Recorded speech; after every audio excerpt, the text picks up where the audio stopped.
आप सल्लल्लाहु अलैहि वसल्लम की वफात से पहले उन्होंने सहाबा को बहुत सारी बातों का पहले से बता दिया था कि उनके जाने के बाद दुनिया में क्या क्या होने वाला है।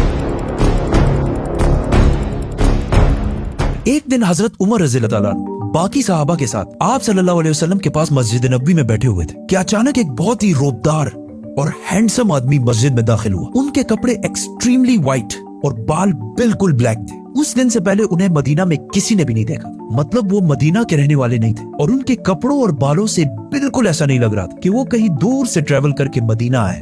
मस्जिद में बैठे सारे सहाबा इस शख्स को गौर से देख रहे थे। वो आदमी सीधा मस्जिद नबवी के अंदर आया और आके रसूलुल्लाह सल्लल्लाहु अलैहि वसल्लम के बिल्कुल सामने बैठ गया और कहा, ए मोहम्मद, मुझे इस्लाम के बारे में बताएं। इस आदमी के जाने के बाद आप सल्लल्लाहु अलैहि वसल्लम ने सहाबा से पूछा कि क्या तुमने इस शख्स को पहचाना? ये जिब्रील अलैहिस्सलाम थे और तुम्हें तुम्हारा दीन सिखाने के लिए आए थे। आप सल्लल्लाहु अलैहि वसल्लम ने जिब्रील को इस्लाम के बारे में बताया कि अल्लाह के सिवा किसी को खुदा ना मानना, मोहम्मद को अल्लाह का रसूल मानना, नमाज, रोजा, ज़कात और हज अदा करना। जिस पर जिब्रील अलैहिस्सलाम ने कहा कि आपने बिल्कुल सच फरमाया। फिर जिब्रील अलैहिस्सलाम ने आप सल्लल्लाहु अलैहि वसल्लम से ईमान के बारे में पूछा। आप सल्लल्लाहु अलैहि वसल्लम ने फरमाया कि अल्लाह को मानना, उसके एंजल्स, फरिश्तों को मानना, उसकी किताबों को मानना, उसके पैगंबरों को मानना, आखिरत को मानना और तकदीर को मानना। जिस पर जिब्रील अलैहिस्सलाम ने फिर कहा कि आपने बिल्कुल सच फरमाया। जिब्रील अलैहिस्सलाम ने आप सल्लल्लाहु अलैहि वसल्लम से एहसान के बारे में भी पूछा और फिर जिब्रील अलैहिस्सलाम ने आप सल्लल्लाहु अलैहि वसल्लम से पूछा कि क़यामत, डे ऑफ जजमेंट, कब आएगी? जिस पर आप सल्लल्लाहु अलैहि वसल्लम ने कहा कि जितना आपको पता है सिर्फ उतना ही मुझे पता है, मतलब क़यामत के दिन का अल्लाह के सिवा किसी को भी नहीं पता। जिब्रील अलैहिस्सलाम ने यह सुनने के बाद फरमाया कि मुझे उस दिन के बारे में कुछ निशानियां बताएं।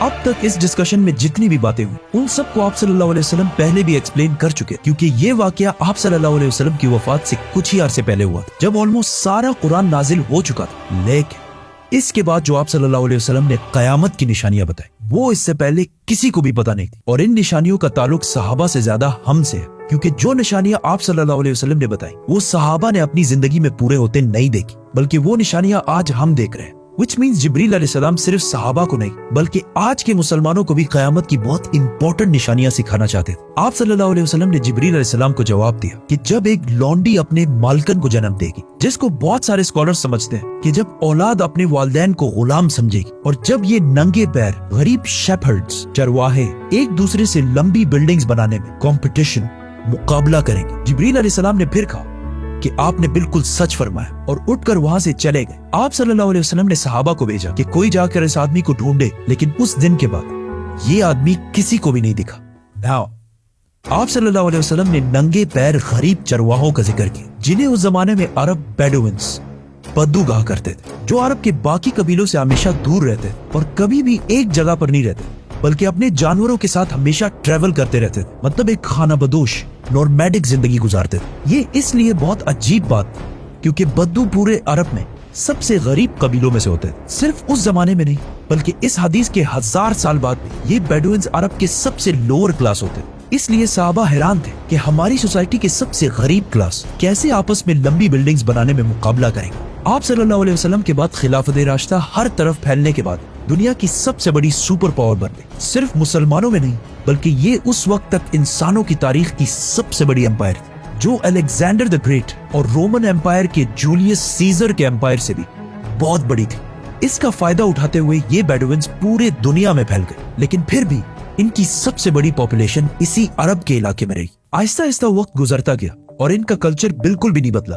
ये बेडुइन्स उसी तरह अपनी जिंदगी गुजारते रहे। आखिर 1000 साल बाद उस्मानिया खिलाफत के आखिरी जमाने में दुनिया पुराने तरीकों से एक नई इंडस्ट्रियल एज की तरफ बढ़ने लगी, तो आखिर उस्मानी खलीफा सुल्तान अब्दुल हमीद ने मुसलमानों को भी मॉडर्न दुनिया की तरफ लाने के लिए बहुत स्ट्रॉन्ग रिफॉर्म्स की और पूरी एम्पायर में बहुत सारे प्रोजेक्ट शुरू किए, जिसमें इस्तांबुल से मदीना तक एक ट्रेन भी बनाई गई। लेकिन इस ट्रेन के रास्ते में हमेशा एक बहुत बड़ी रुकावट थी, यही बेडुइन्स, क्योंकि इन्हीं बेडुइन्स ने इससे बहुत साल पहले 1757 में 20,000 हाजियों को शहीद भी किया था, जिसके बाद उस्मानिया सल्तनत इनके कल्चर को चेंज करने लगी और इन्हें खानाबदोश नॉर्मैडिक जिंदगी से एक परमानेंट इलाके में सेटल करने की कोशिश की। लेकिन बेडुइन कबीले उस्मानिया सल्तनत के इन रिफॉर्म्स से बिल्कुल भी खुश नहीं थे और आखिर सऊदी अरब के पहले बादशाह इब्ने सऊद ने बेडुइन्स को यूनाइट करके ऑटोमन एम्पायर के खिलाफ एक फौज बनाई और फिर ब्रिटिश की मदद से इस पूरे इलाके को फतह कर लिया, जिसे आज हम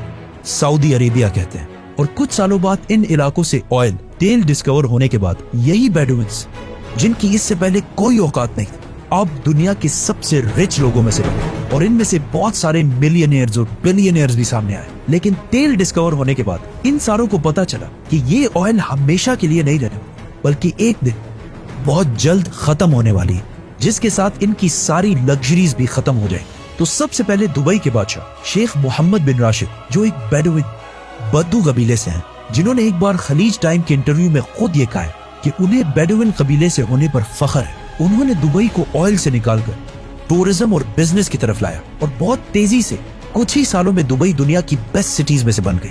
और फिर कुछ सालों बाद दुनिया की सबसे लंबी बिल्डिंग बुर्जुल खलीफा भी दुबई में बनाई गई। ये अब तक इंसानों की बनाई हुई सबसे बड़ी बिल्डिंग थी। इससे पहले एक जमाने में, आज से 4500 साल पहले, इजिप्ट में फिरौनों के बनाए हुए pyramids, specifically the pyramid of Giza, इंसानों की बनाई हुई सबसे बड़ी बिल्डिंग और दुनिया की सबसे बड़ी बिल्डिंग होने का ये टाइटल इस पिरामिड के पास 3800 साल तक रहा।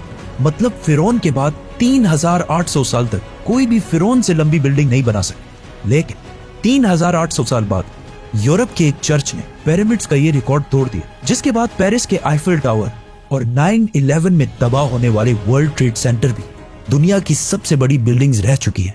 इसके बारे में फिर हम बात करेंगे, तो सब्सक्राइब।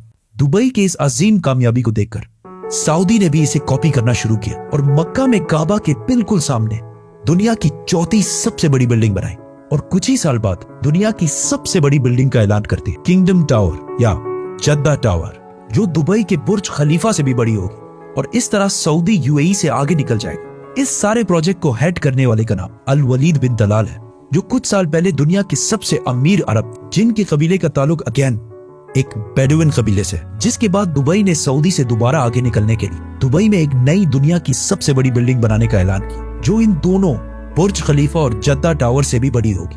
और आजकल हर कुछ अरसे बाद बहुत तेजी से अरब में ऐसी लंबी बिल्डिंग्स के प्रोजेक्ट्स का ऐलान हो रहा है। इवन अरब कंट्रीज एक दूसरे को ये तक नहीं बता रही कि उनके अगले प्रोजेक्ट की हाइट क्या होगी, क्योंकि फिर बाकी अरब कंट्रीज उनसे आगे निकलने के लिए उससे भी बड़ी बिल्डिंग का ऐलान कर देंगे। और इस तरह लंबी बिल्डिंग्स बनाने का एक बहुत सख्त कंपटीशन इन सारे अरब मुमालिक में स्टार्ट हो चुका है, जिनमें ऑलमोस्ट सारे प्रोजेक्ट्स के पीछे ऐसे लोग हैं जिनका कोई ना कोई ताल्लुक उन्हीं बेडुइन कबीलों से। और आज ये जो कुछ भी हो रहा है, इस सब का रसूलुल्लाह सल्लल्लाहु अलैहि वसल्लम ने आज से 1400 साल पहले जिब्रील अलैहिस्सलाम और सहाबा को बता दिया था कि एक दिन ये बेडुइन्स, जो आज नंगे पैर और बहुत ही गरीब शेपर्ड्स, चरवाहे हैं, वो एक दूसरे से लंबी बिल्डिंग्स बनाने में मुकाबला करें। और ये कयामत की इतनी इंपॉर्टेंट निशानी है कि जिब्रील अलैहिस्सलाम खुद मुसलमानों को ये सिखाने आए थे। और आज रसूलुल्लाह सल्लल्लाहु अलैहि वसल्लम की बताई हुई इस निशानी को हम अपने आंखों के सामने पूरा होते देख रहे हैं। सब्सक्राइब।